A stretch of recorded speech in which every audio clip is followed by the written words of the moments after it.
what's up, everybody? Matt Hofeld along with Rich DeCray from Heartland-Sports.com. Heartland-Sports.com is the website. You can find us on Twitter at Sports Heartland. Oklahoma State in action over the weekend. A very close win, maybe too close for comfort for the Sooners. Devastating loss for Oklahoma State, not in the fact that they're out of the running for the Big 12 championship, but I think so much was exposed with this Oklahoma State football team that it's going to be it may be a long month or so as they try to get some adjustments made, particularly with injuries on the offensive line. Here's my question, Rich. Which statement, and I said this on our kind of our weekend recap podcast, which statement is more shocking to you? Oklahoma had to make a third quarter comeback against Baylor. I think it was like 50 seconds left when Baker Mayfield hit Jeff Bidette. So the fact that they had to come from behind against Baylor in the second half, or the fact that Baker Mayfield only threw the ball 19 times Saturday. I mean, if I'm looking at it and answering truthfully as you're asking me to do, I'm going to say that it is Oklahoma had to make a third quarter come from behind win, basically. And a lot of that is largely in part to the way Baylor played the first 3 games of the season. They returned 5 players for the beginning of conference play, and we got a completely different Baylor team. But the reality is we know that Oklahoma is going to get everyone's best shot there. Everyone is going to play at a higher level when they play Oklahoma than when they play someone like Kansas. So did we expect that from Baylor? Absolutely not. Did it happen? Yeah. Am I willing to say that they're better than that Liberty loss at this point? Absolutely. No, I think definitely that they're better than the Liberty loss, and I think they proved that when they lost at Duke. I mean, they still lost, but they were much more competitive at Duke than they had been the first 2 games of the season. Which is crazy to me because Zach Smith completed like 30% of his passes in that game. That was his first start of the season. Yeah, but I mean, I think you see the progression of a young guy, you know, from him making his first start to really kind of having another full week of practice in those reps as QB1 and starting to develop that chemistry with the receivers. Baylor still has those big, freakishly athletic, physical receivers that they're dealing with. And Oklahoma, I mean, that's always been a mismatch for Oklahoma's defense. It has always been. Someone said on Twitter, and I think I agree with them, someone said on Twitter that Baylor is Mike Stoops' kryptonite. And a lot of that has to do with the receivers that they have. Those type of receivers. And I'm impressed with this kid at quarterback. I think the future's pretty good with him at Baylor. No? No, because I know you said in your pregame, you talked about the days of Bryce Petty and all those Baylor quarterbacks that have gone on. I don't see anything. I did not see anything from Zach Smith that makes me think he does not fit that mold. I'll give you that point, but the expectation for me heading into that game was that Baylor, after seeing what Zach Smith did against Duke, the low completion percentage, getting a guy like Terrence Williams back, I fully expected Oklahoma's struggles against Tulane with the rushing attack. I fully expected Baylor to come in and run the ball more times than they threw it. That was a far cry from what actually happened in the game. Zach Smith throws the ball 50 times. Unexpected. They rushed the ball I've actually got it right here. They rushed the ball 35 times. Yeah, but how many of those were what's his face? 7 were from Zach Smith. No, not Zach. The running back. I'm blanking on his name. Lovett Williams? No, the other one. The one that came back. Terrence Williams. Yeah. Yeah. How many times did he carry the ball? He carried the ball 11 times. Lovett carried it 13. Here's the thing for me, though. To me, going back to the initial question, the biggest factor, the biggest shocker here for me is that Baker Mayfield only attempted 19 passes. Not me. No, because think about it. Opposite sides. Yeah, that's okay, but think about it. They had to come from behind to win this game, and if you're putting Oklahoma in a come from behind position, to me that means Baker Mayfield's slinging the ball. But they didn't. They went with it on the ground, and the ground game was there all night long. Yeah. You got Abdul Adams going 99 yards in the first quarter. You got what Trey Sermon did in the fourth quarter. That was there. And I liked what Lincoln Riley said after the game about just kind of losing his way a little bit. But to me, again, I'm thinking, okay, you're behind. Baylor scored like 20 unanswered points on Oklahoma. You've lost your way on offense. The default is to go to Baker Mayfield. To me, it would have been. So that's why I'm shocked that Baker only threw it 9. I'm not as shocked as much they had to come from behind on the road in the Big 12 as I am that Baker Mayfield only threw the ball 19 times. Like I said, man, I see your point. I'm going to sit on the opposite side of the fence with you. Put Joe Mixon and Samaje Perine in this backfield, and you're okay. I get it. But, I mean, I think it's a testament to the quality and the depth of this backfield. There's not a Samaje Perine. There's not a Joe Mixon here. But there's quality depth there. And this backfield, I believe, is deeper than they were last year. You had 2 stars. Again, it's the ongoing weekly debate. Who's the star? That's what I was going to ask you. When Oklahoma comes back from the bye week, if I had to guess that there's a starter, it's extremely hard to say Abdul Adams did something to remove himself from a starting role, but it's also hard for me to say Trey Sermon doesn't deserve to be the starter. Come, October 7th? Is that Saturday? Yeah. And so when we look at the schedule, knowing Iowa State is ahead, I really don't expect us to know any more than what we do currently. I do think Abdul Adams, I think Trey Sermon, those 2 guys have separated themselves from the rest of the group, and they will be 1-2.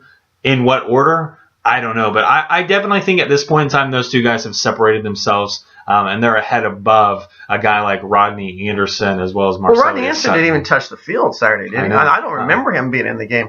Here's what I want to know about the running backs. More than who is going to be that starter, I want to know how they figure out what order these running backs go in the game. So let's go back to your shocked question. Okay. Trey Sermon enters the game in the 4th quarter. Right. And gets his first carry. How? If you're a coach on this staff, do you do the same thing? I mean, that's a guy who has literally stood on the sideline for 3 quarters. If I'm Trey Sermon, I'm not happy about that, by the way. I'm just saying, if I'm Trey Sermon, I started 2 weeks ago. Mm-hmm. No, it was a week ago against Tulane. Didn't he start? He started.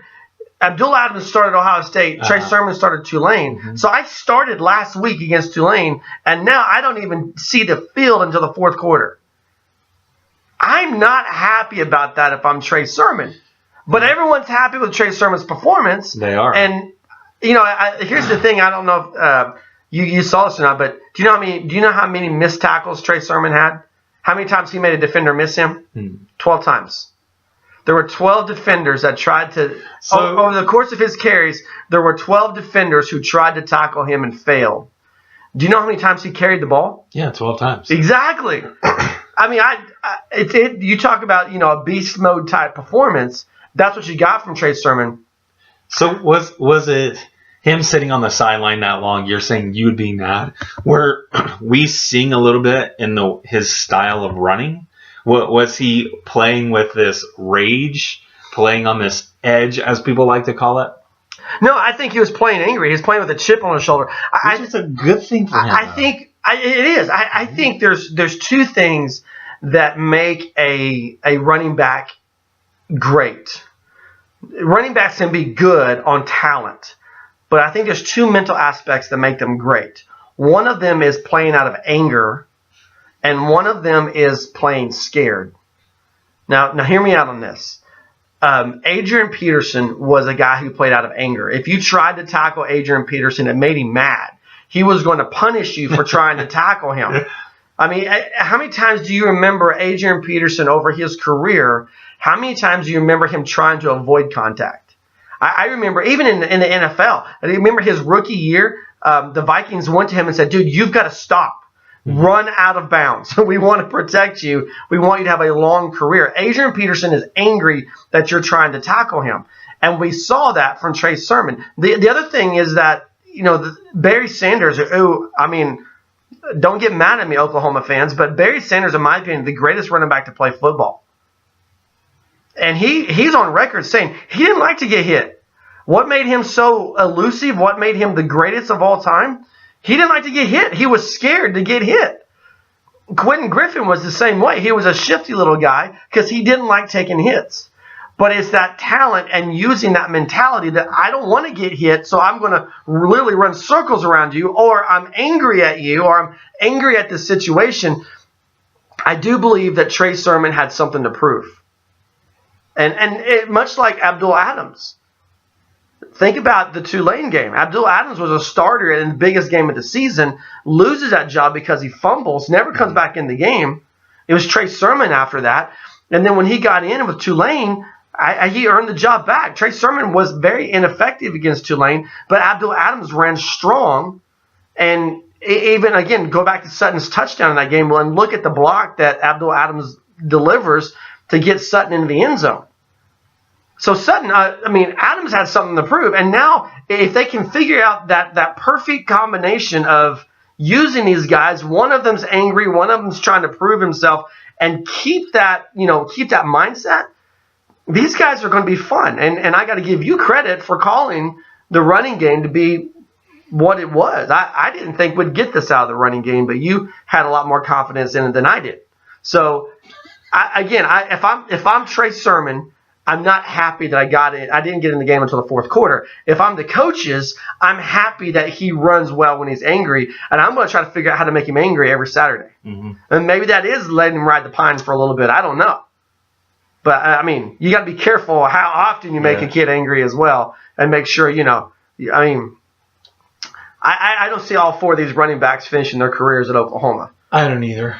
And I think right now, to start rumors, let's do it. The guy on the outside looking in has to be Rodney Anderson, doesn't it? The reality of the situation for me, when you say, and I agreed immediately, but I'm kind of second guessing that, because initially I would have said, yeah, absolutely. There is a lot of depth. That's one thing that we'll consistently talk about throughout the season. But I think what we're missing here when we talk about someone potentially transferring is that Rodney Anderson's already missed 2 seasons. Marcellus Sutton just transferred in. Isn't he a junior? Yeah. Where Marcellus Sutton, where is he going to go? I'm not saying that he can't. I don't think he leaves. I don't either. I think if someone leaves, it's going to be Rodney Anderson. Yeah. We have a comment on Facebook. Marcus Smith says Baylor's defense had a 3-man front in that fourth quarter. They literally gave up 10 yards to build up speed. Let's see what Trey Sermon does against a real defense. And I know Marcus; he's a good friend of mine. But was Ohio State not a real defense? What did he do against Ohio State? He was the strongest runner that Oklahoma put on the field against Ohio State, and I would consider that to be a real defense. And Ohio State was touted as, before the loss, they were being touted as the best defensive line, with potentially all 4, if not just 3 of those guys going in the first round of the NFL draft. Now, because they've lost, people have quickly shifted and given that label to Clemson. And I think Clemson's very worthy. Oh, you're Alabama, and I love the fact that you're coming around on Clemson finally. Yeah, no. We had this discussion last week. The reality of the situation is, I agree that Ohio State always fields a legitimate defense who just like Alabama, who more than carries their fair share of the weight or the responsibility in winning games. So when I look at programs like Alabama, when I look at programs like Ohio State, I'm not extremely impressed with their offense. But it's their defense that consistently gives the offense a chance to actually put points on the board, eventually winning them the game. Yeah, but the question is I still think Ohio State is the best defense Oklahoma has seen. Yeah. And Trey Sermon was phenomenal. Going back to, again, full circle again, who starts? If I'm Lincoln Riley and I'm Kel Gundy and I'm trying to figure out what guy I'm putting out there first, to me it's a no-brainer that's Abdul Adams. And the reason why is because Adams is good at the start and Trey Sermon's your closer. Let's go to baseball terms, Adams is your starter, Sutton's your middle reliever, and then you bring Sermon in there to close. And we saw something like that against Ohio State. we saw Sermon not really get out of the gate fast against Tulane. I think that's the way I would run it. That's my. I'm gonna give you a heavy dose of Abdul Adams at the front. I'm going to give Trey Sermon the heavy dose on the back end, and somewhere in there is going to be Marcellus Sutton kind of spelling the two guys. That's the way I'm using these guys if I'm a coach, but I'm not a coach. But that's the way I would do it. You know what I'm saying? Do you think, just looking at this group of running backs, if you were to put the label on the most complete running back right now, who would you give that label to? Like most all around? Mm-hmm. The problem for me is I asked this question because I initially would have said Abdul Adams, hands down, after the Tulane game. I mean, I think, but see, that's a trick question because Adams and Sermon are two different types of runners. Yeah, but I'm saying, but they both catch well. And that's what I'm saying. You got Adams with the catch against Tulane for the touchdown. Mm-hmm. You got Sermon with the catch against Ohio State for the touchdown. So I think they're both pretty complete. They're just different style running backs. They are, and you do have to use them in the receiving game. Well, yeah. I mean, that's a spread offense. So when I'm looking at it, I wouldn't have said that about Trey Sermon coming in. I think he's done a lot for, in my opinion at least, to kind of dispel some of these ideas that I had formed about him based off of reports recruiting-wise or what he's done on the field and what we've seen him do, which is that downfield, powerful running back. I mean, what is he, 6'1"? I don't know. 215, 220? He's big. I mean, he's probably the biggest of the group. Well, I think he's height-wise for sure. Yeah. But, I mean, Adams is thick. I don't know if you've seen him recently, but he's thicker than he was last year. It's just Adams has that burst, and this is why I think it works well to have Sermon as in that closer role because Adams has that burst. At the very beginning, when everyone's fresh, Adams can burst through there and get you 5-6 yards. Right. Sermon needs to build up speed. He's fast. Look at his run against Baylor the other night. He's fast, but he has to build up speed, and so that's why I think he's good once the defense is worn down because he's not going to give you that quick burst right at the beginning. And maybe that's what the problem was against Tulane is he doesn't hit that gap quite as quickly as Adams or even Sutton would, but he's a more physically imposing running back, and he can still do that versatility where he can take the ball out on a direct handoff, he can roll out of the backfield and you can hit him in the flat, or he can even get the seam. So I think all those running backs, well, I say all those, we haven't really seen Sutton take on that role yet, but I think when you're talking about Adams and both of these guys, I think they can do that. So I don't know if I would say one of them is a more complete running back than the other. I would say that they're both different in their running styles, and they're both versatile. That's how I would say it. It works for me. Works for you? Yeah, it works for me. I'm looking. I'm looking at comments. Again, Marcus Smith says Adams fits more of what OU wants to do, and he would know more about that situation. I'm not going to reveal that whole situation with him and what he knows about Oklahoma and their running backs, But I mean, I see what he's saying as far as the speed that Adams brings in with that burst. But I don't know that you really, outside of that initial burst, I don't know that you lose a lot with Adams in Sermon if you were to flop him. But I think that initial burst is really what you want from your starting running back, where he can hit that gap, in a snap, so to speak. I just snapped my finger to emphasize that point. I'm going to flip gears on you. One of the reasons why I'm going to switch gears is because at the beginning of the season, I think there was a lot of hype surrounding a guy like Rodney Anderson.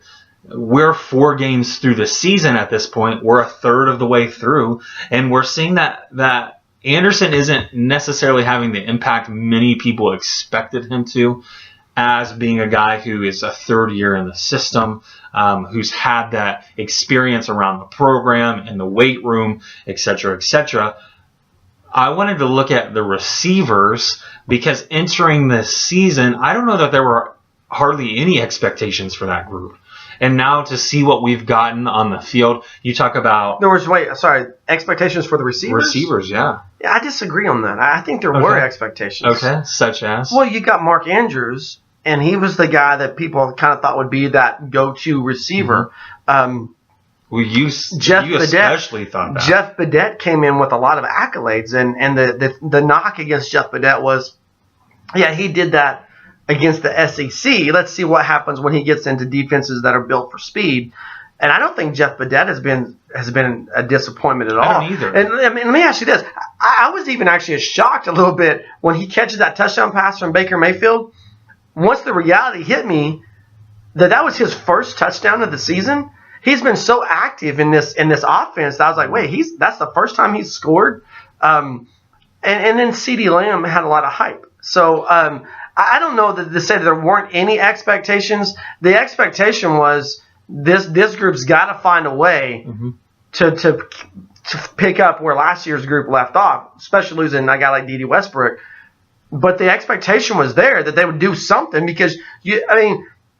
You have to. It has to be. Here's the reason why it has to be. Because you have a Heisman front runner at a quarterback. Everyone's going in saying, Baker has to be that front runner. Well, you can't have a Heisman Trophy quarterback if you don't have a good group of receivers. But as we saw via social media, there was a lot of doubt that surrounded the receivers specifically. And you'll go back because I know you recall this. No, I do. But I think that was a knock against there's that speed. They don't have that playmaker like a D.D. Westbrook. I think the expectation was there would be a bunch of possession receivers where a guy, he runs good routes. He gets a little bit of an edge. He gets his shoulder around and is able to make a catch and immediately tackle. Those are possession guys.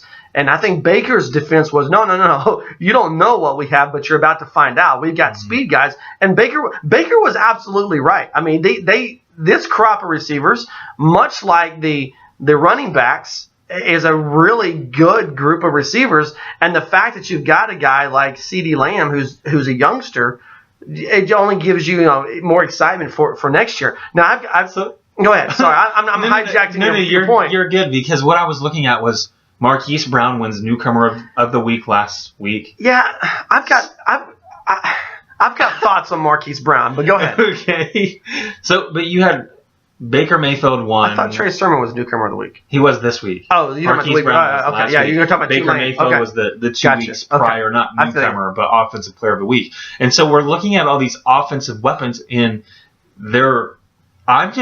for me personally, again, I didn't have the same opinion that you did. And I was looking at the receivers saying, okay, this is an entire group of newcomers minus Mark Andrews. So Mark Andrews, he'll be the big target. He'll be the most targeted receiver throughout the entire season.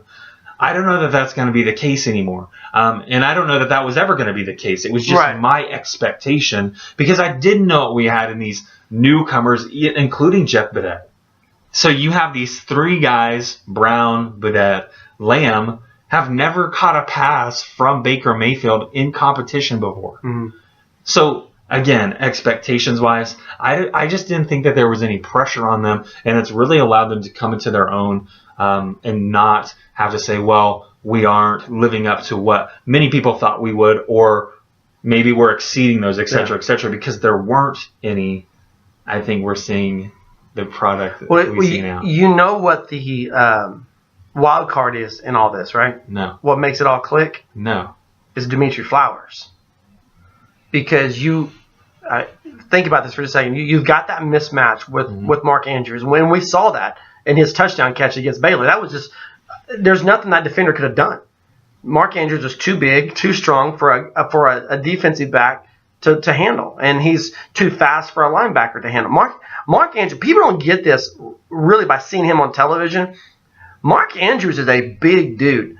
When I think of the imposing guys with their size on this football team, the first guy is Orlando Brown. I mean, Orlando Brown is a modern giant. But the next man that's physically imposing on this team is Mark Andrews. If you don't get to go see this team up close and personal, look for those moments on the field, on screen, where Mark Andrews is standing next to a guy like Baker Mayfield. Baker Mayfield is a normal-sized human being. He is. But look at him against Jeff Badette. Look at him against Marcellus Sutton. He's huge. He is a physically gifted human being when you talk about size. And so, I mean, I like what you get out of him. He's that go-to guy. But here you've got that mismatch in Mark Andrews. You've got the speed mismatch with Jeff Badette. You've got that tweener speed possession guy in CeeDee Lamb. And just when you sell out to try to get that combination covered, here comes Dimitri Flowers. And so you've got to spy or have someone who's – anytime Dimitri Flowers is in the game, someone has – whether you're going to roll a zone or you're going to bring a safety up or give him linebacker coverage. And Dimitri Flowers almost fits in that Mark Andrews category where linebacker – it's a tough draw for linebackers. So you've got 4 options there that Oklahoma didn't have last year. Last year, everyone in the world knew the ball was going to D.D. Westbrook. And that's what made what D.D. did through October into November, that's what made him so special. Everyone knew he was getting the ball. And he still did what he did. But you don't know. I mean, there's 4 options, 4 legitimate options. And the minute you think you've got the big 3 covered, here comes Dimitri Flowers with a score. And so I think you have to attribute what's going on with this receiving core. A lot of that goes to the threat that Dimitri Flowers poses. Does that make sense? Mm-hmm. All right, let me throw before we switch gears on offense. Let me throw something out there at you. And I mentioned this yesterday on just our general podcast that went out actually Tuesday. Quick thought here: the more impressive freshman on the offensive side of the ball, CeeDee Lamb or Trey Sermon? Just from Saturday? No. In total? For Saturday it's Trey Sermon. But you take in the season, who has been more impressive? I'm going to go with CeeDee Lamb on this one. And a lot of that goes back to just the numbers. Mm-hmm. You look at what CeeDee Lamb has been able to accomplish as a freshman. You look at some of the catches that he has made, the concentration level that you don't necessarily expect from a freshman. I know I wrote a post that was just comparing the Denzel Mims catch to the CeeDee Lamb catch and asking which one of these was the better catch of the night. And so I just don't expect a lot of those things from a freshman, whereas Trey Sermon has an equally impressive resume. A guy of his size, of his strength. I don't think we've seen that really, which isn't this far back since Samaje Perine, who came in and had this strength and this ability about him that you're not accustomed to seeing from freshmen. And those are typically labeled as the once in a decade kind of guys. And so it really is a toss-up, but I'm going with CeeDee Lamb. The thing about Perine, just throwing this out there, is he was deceptively fast. Perine had better speed than what a lot of people thought he had. And think about this with CeeDee Lamb.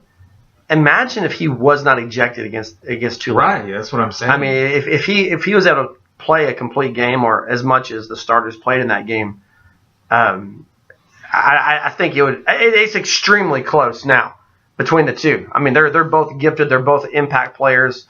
Extremely close as it is. But it would be even that much closer had he played a full game against Tulane. Oklahoma wins against Baylor. Sooners move to 4-0 on the season. I don't know where to start with the defense. 49-41. With Jordan Parker? I mean Thomas? Well, before you even get to Jordan Thomas in the game, I think we cursed him, by the way. You remember last week when we were doing this podcast, I said, hey, you know what? We haven't heard Jordan Thomas's name. Yeah. And we talked about that's a good thing. Mm-hmm. Well, we heard his name a whole lot Saturday night. I think you look at 3 factors here on the defense. I think the first factor you have to consider is injury, right?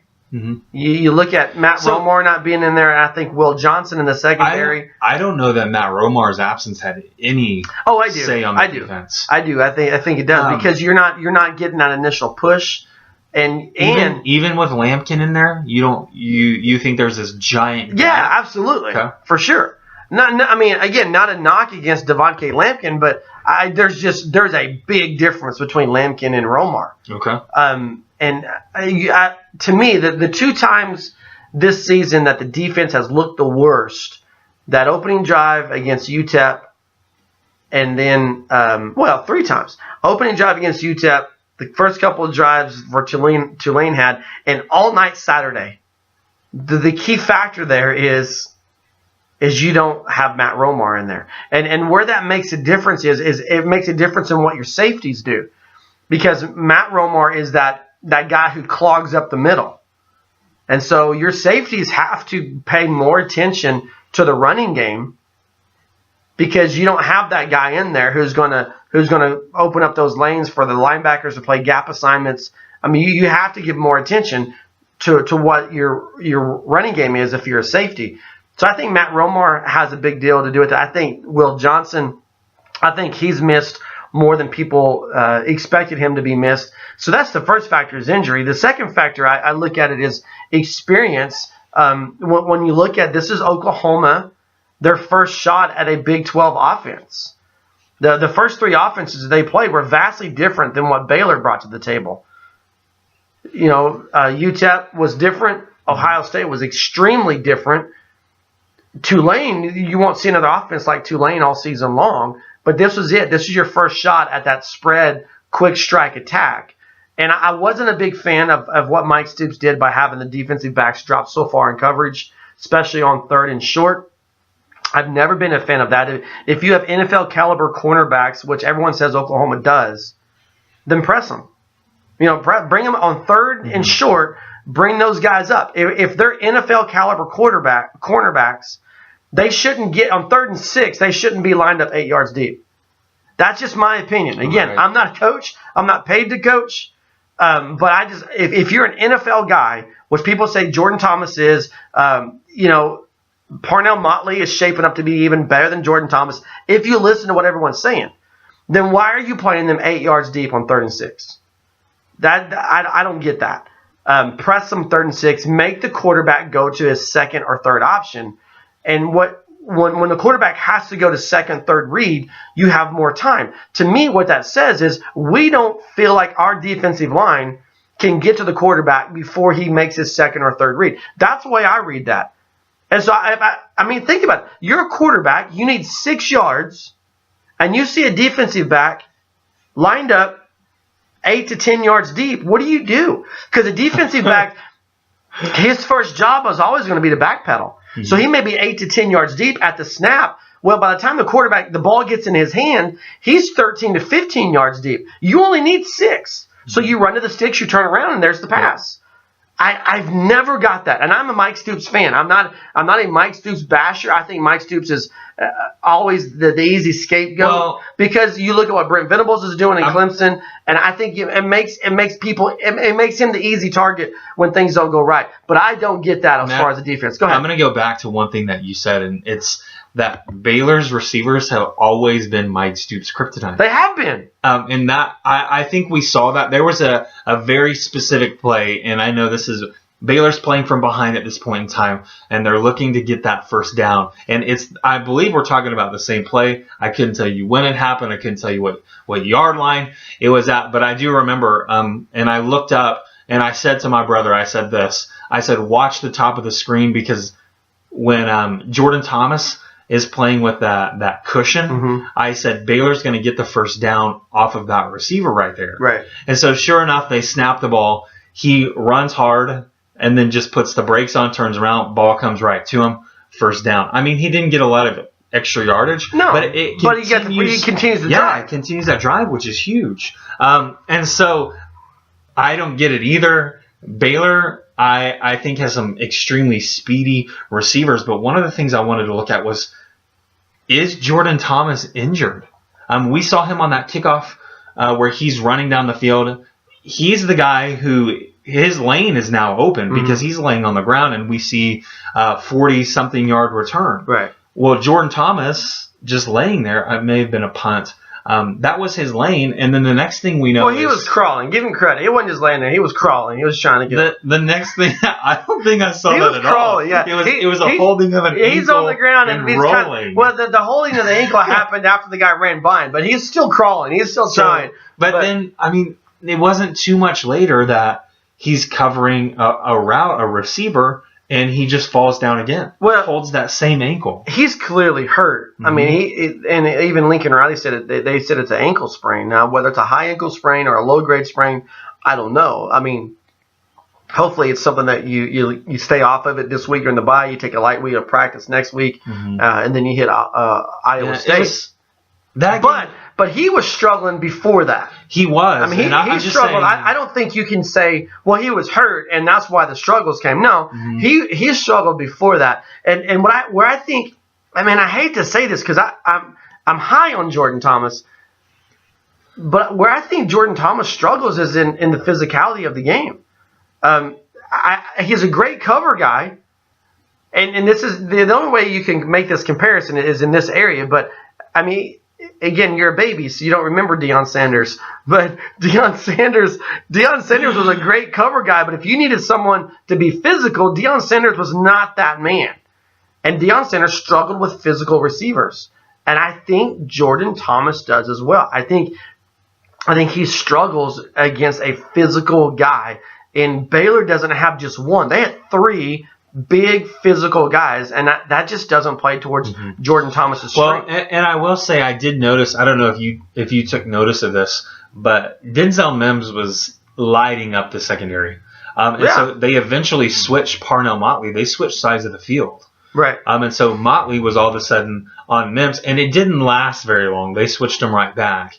I don't know the reasoning for that. I don't know what the thought process was in that. Maybe it was okay, we need to give Thomas a break, and then we'll switch him back. Thomas, I mean, you saw Norwood in there twice in two different stints, and that's probably, I'm guessing that's when that happened, is when you bring in a true freshman and trade Norwood, so you've got to. Yeah, but it's not like Chris Platt's any easier to cover. No, I mean that's what I'm saying. And that's what I was talking about. The three things you have: the injury situation, you have your first look against the spread offense this season, and then you have, I mean, Baylor's receivers were freakishly good, and you've got a young quarterback who's finally found his stride. Now, here's what you got to watch for: does Baylor go and fall on their face now that did they put all their eggs in this basket? And how do they rebound from the loss? If they go back out and put out another Liberty type performance, then that makes this loss look even worse. But if Baylor can go out there and remain competitive for the last 8 weeks of the season, then you kind of say, okay, I get that. But what Oklahoma's got to figure out is Alan Lazard is a big physical receiver. Now, fortunately for Iowa State, they've just got one, and Alan Lazard. But then you look at the schedule. You got what TCU. TCU's not only got good receivers, they're balanced. I think TCU and Oklahoma are the two most balanced teams in the conference. And we'll get into Oklahoma State here in just a second, but what was the nail in the coffin for Oklahoma State was balance. TCU went into that game averaging 270 yards in the air, 230 yards on the ground. Oklahoma's got to figure out what do you do? Texas has big physical receivers. And so you've got a schedule full of teams that are coming that have kind of what Baylor has. And you can't night in and night out play with fire, because you know what the saying goes, eventually you're going to get burned. And so I don't know. Oklahoma needs Jordan Thomas back. They need him healthy. But one of the things that we said, especially after Jordan Parker went down, is the depth becomes an issue in the secondary because you got true freshmen now. And we saw Trey Norwood in the game. Apparently he's the next man up. But as talented as this freshman class is, you don't want to rely on them to get you to the championship. You want to rely on those guys that have already paid their dues, so to speak, and have that experience. Other thoughts on Oklahoma before we flip gears? We're 40 minutes in, which is great. Good conversation. I'm sorry. Really, I'm not letting you talk, and I don't know why. I know. You said, hey, you got something to say. I did want to revisit the Matt Romar conversation that we were having. And him not being available, as I said, I don't think it had as big of an impact. And so I just wanted to ask you the quick question. With Matt Romar on the field, what kind of an impact do you expect? Stat intangible, something on paper that we can actually measure. What do you expect if Matt Romar is back on the field? What's that number? Well, I don't. What do I need to look at? I don't think there's a stat line specifically for Matt Romar. I'm just trying to prove you wrong. No, I mean, and I could be wrong. But what I'm saying is, it's 11 guys on the field, and they all need each other. But when you have, if I had a marker board, I'd draw it for you to help out. But okay, so you know what a gap is, right? So you want your linebackers to play gap sound defense, meaning, one of them is going to drop in coverage. One of them may come after the quarterback, but those other two linebackers in a 3-4 scheme or 4-3 scheme, they've got responsibilities in those gaps. And sometimes you bring a safety up to take a gap. What Matt Romar does is he takes gaps away because he's such a physical presence there that you typically have to have two guys take care of him. And so what that does is if your center and your guard are taking on Matt Romar, well, then you've just removed a gap. And so you can drop that linebacker back. You can speed rush him, wherever that hole opens up. You can do lots of things with your linebackers to help both in run stop and pass stop. And when you're able to do more with your linebackers, it trickles down. You're able to do more with your defensive backs. Your safeties can stay back because you've got your linebackers taking care of everything up front. But when you don't have that guy who can take on a double team regularly, and you get blockers, your offensive linemen, all of a sudden your guards are downfield blocking linebackers, then you've got a lot of trouble in the running game. Because if your offensive line is able to get downfield in the running game, that means you're having a really good running game. And if your offensive line is able to plug those gaps and stop pass rushers, then you're having a really good passing game. What Matt Romar does is he disrupts all of that. Because of his size, because of his strength, he typically requires two guys. And so if you want to see something on film, something that will never be listed in the stat book, when Matt Romar comes back, watch on any given down how many blockers it takes to stop him. And in those plays where it takes two blockers to contain Matt Romar, the chances are high that it's going to be a good defensive play for Oklahoma because of what the linebackers and safeties are able to do in response to that. So it's not going to show up on the stat line as a tackle or an assist, but it's going to show up on the X's and O's. I'm just thinking, is it tackles for loss that we benefit? Well, typically here's what's going to happen. Less rushing yards. Yeah, well, what you're going to look at is there's going to be, if you want something on the stat line, here's what you're going to find. You're going to find fewer rushing yards. You're probably going to find tackles for loss because the linebackers are able to get in there and running plays, and you're probably going to find a lower quarterback completion percentage. Okay. That's what I would look for. Okay. So, I mean, we'll try it out against Iowa State. By the way, I was on the record saying I didn't think Matt Romar should play against Baylor. I think he's one of those guys where you need him healthy. And if there's still any doubt, I rest him against Iowa State as well. Because then you've got that gauntlet coming up on your schedule where you've got, of your last 6 games, you've got Texas, Kansas State, TCU, and Oklahoma State, and West Virginia. 5 of those 6 games, you know what I'm saying? So if I'm looking at Jordan Thomas, I'm looking at Will Johnson, I'm looking at Matt Romar, and I have any doubt in my mind that they're 100%, hey, maybe he's 95%, I'm not playing him against Iowa State.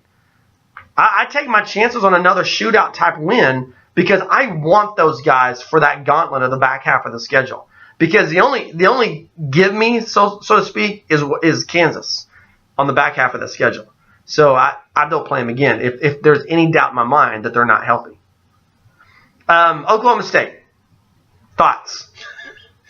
I don't have as many thoughts about Oklahoma State as I do for TCU. And a lot of that was because heading into the season, well, you're all listening all years, man. Well, because I want to hear what you're going to say about TCU. TCU. I think about to hear a confession. No. I don't think you're going to hear a confession. More so than you're going to hear a recognition.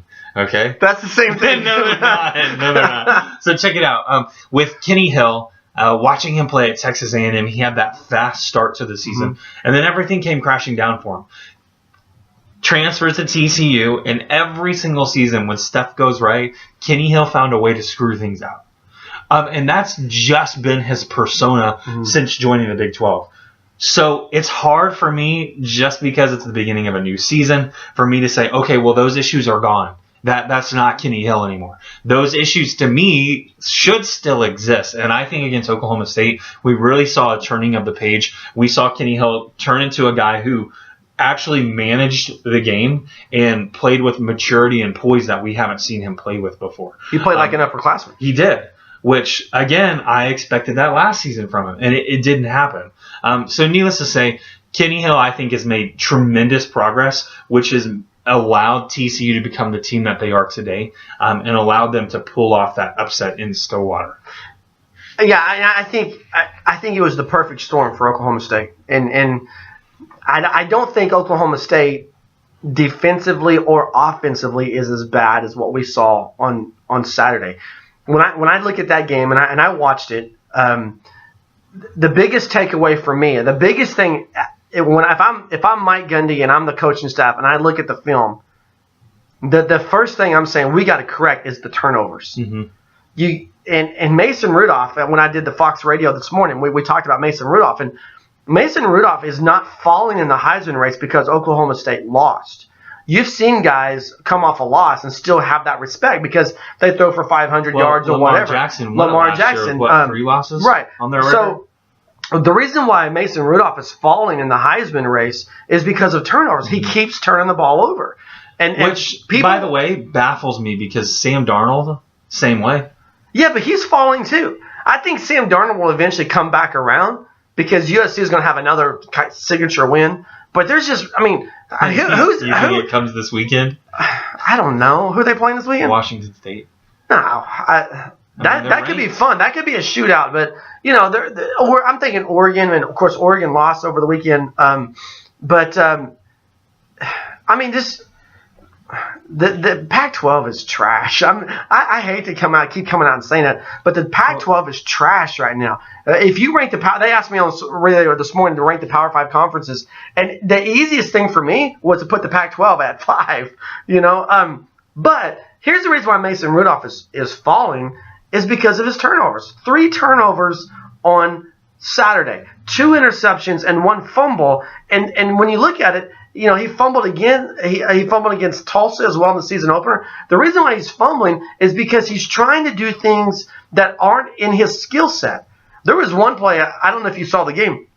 There was one play where he just heaved it to throw it away, and the ball didn't even go out of bounds.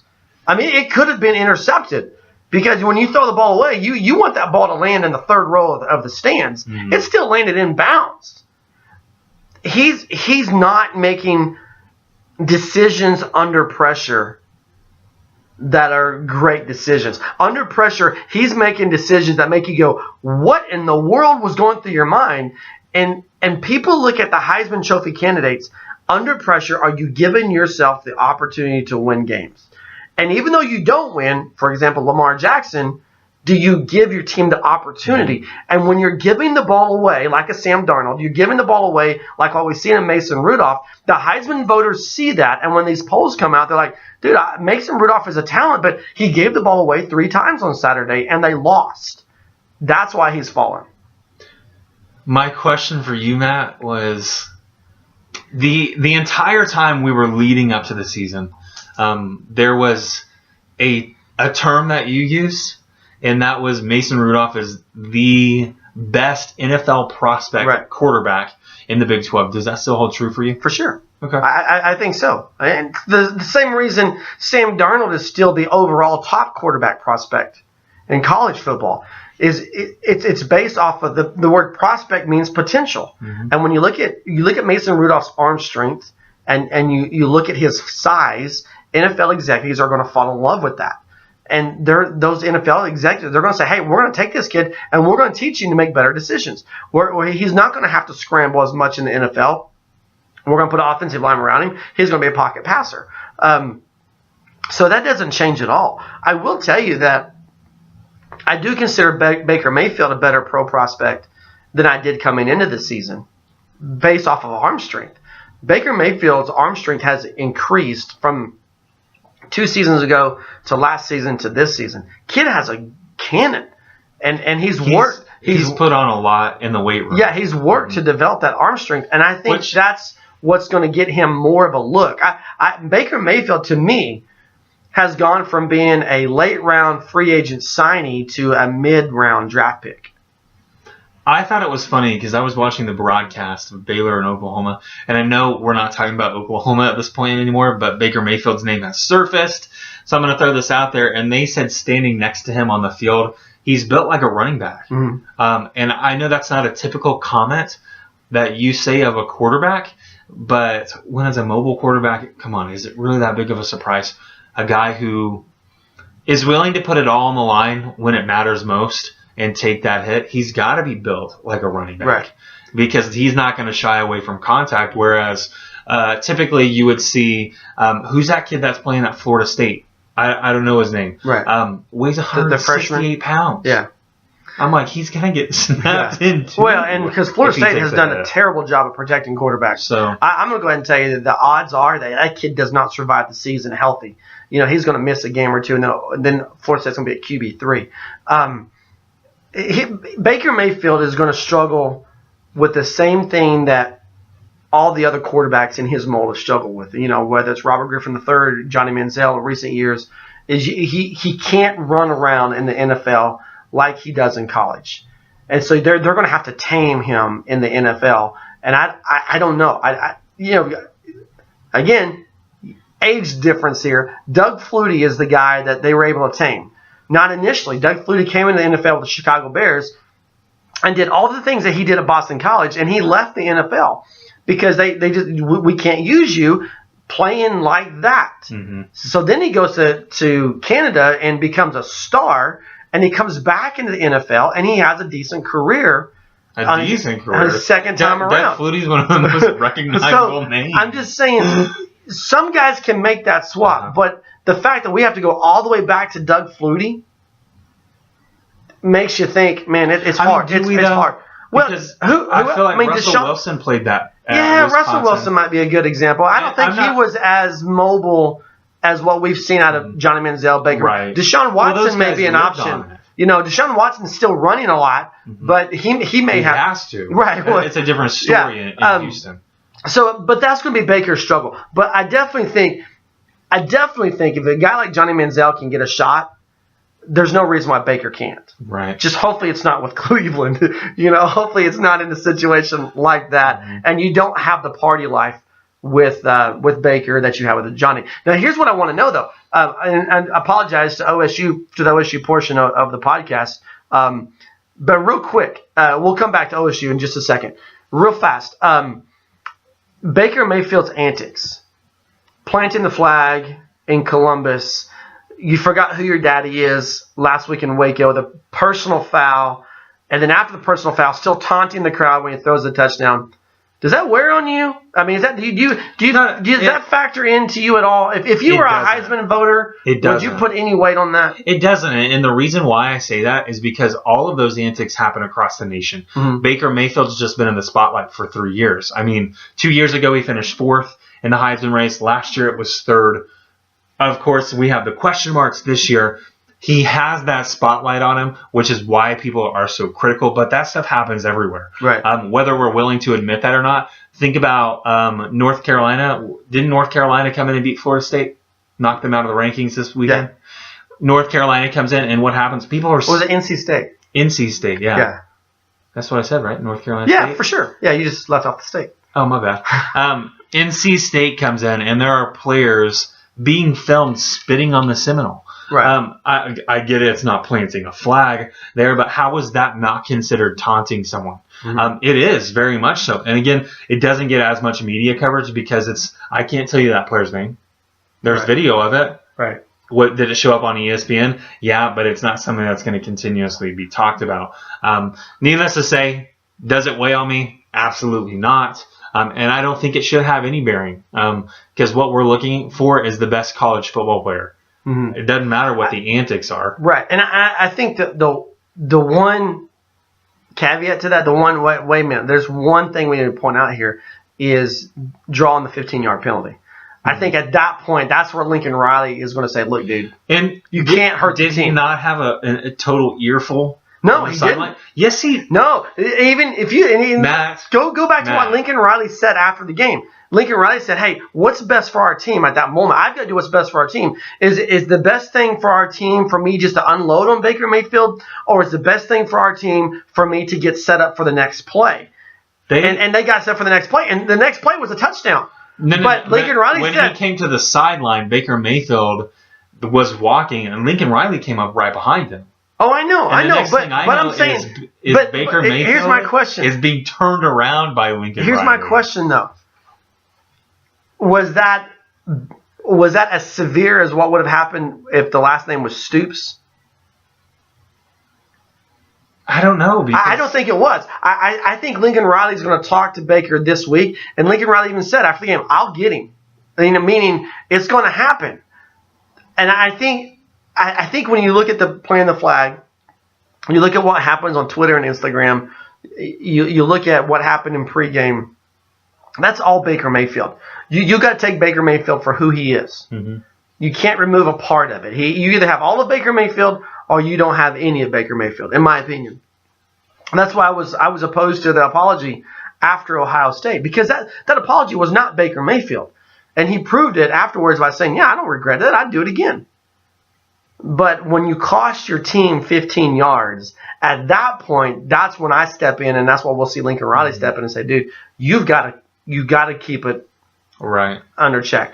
All right, we got to do justice here and go back to Oklahoma State. Yeah, I was going to ask a question about Oklahoma State. And really with this loss, I think there's always a lot of pressure on teams going undefeated.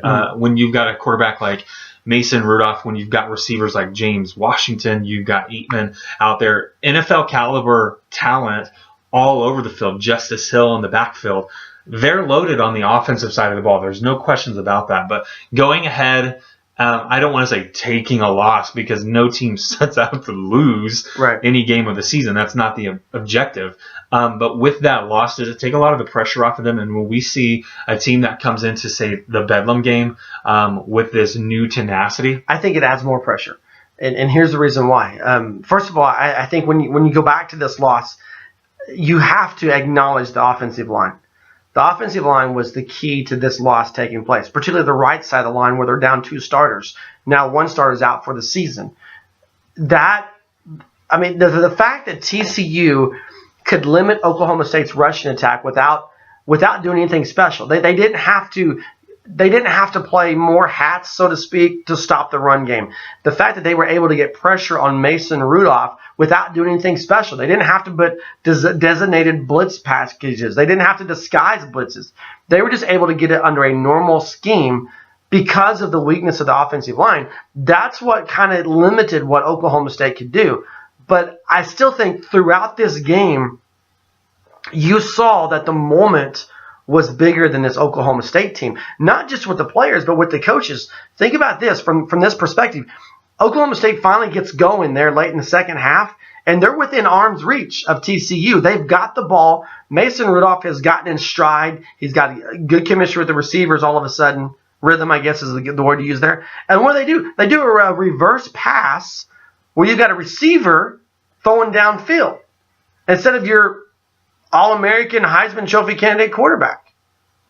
And it's picked off. The moment was bigger than the team.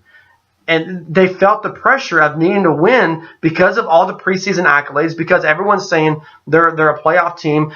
Sports Illustrated picked them to win the Big 12. Put them in. Put them in. I mean, you've got all that going. Now think about it from this perspective. The only way you still have any hope at all is to beat Oklahoma in Bedlam. Remember, we talked about this. The pressure was not Bedlam 1. The pressure was going to be Bedlam 2 and the Big 12 championship game. Well, that's not true anymore for Oklahoma State. The pressure is Bedlam 1 because you can't have any hope at all for Bedlam 2 unless you win Bedlam 1. You lose Bedlam 1, you're done. You're back to the Alamo Bowl. You know what I'm saying? And so I think the pressure's on. And what I'm going to watch for this Saturday night in Lubbock, which Lubbock is not a fun place to play, especially at night. Weird things happen.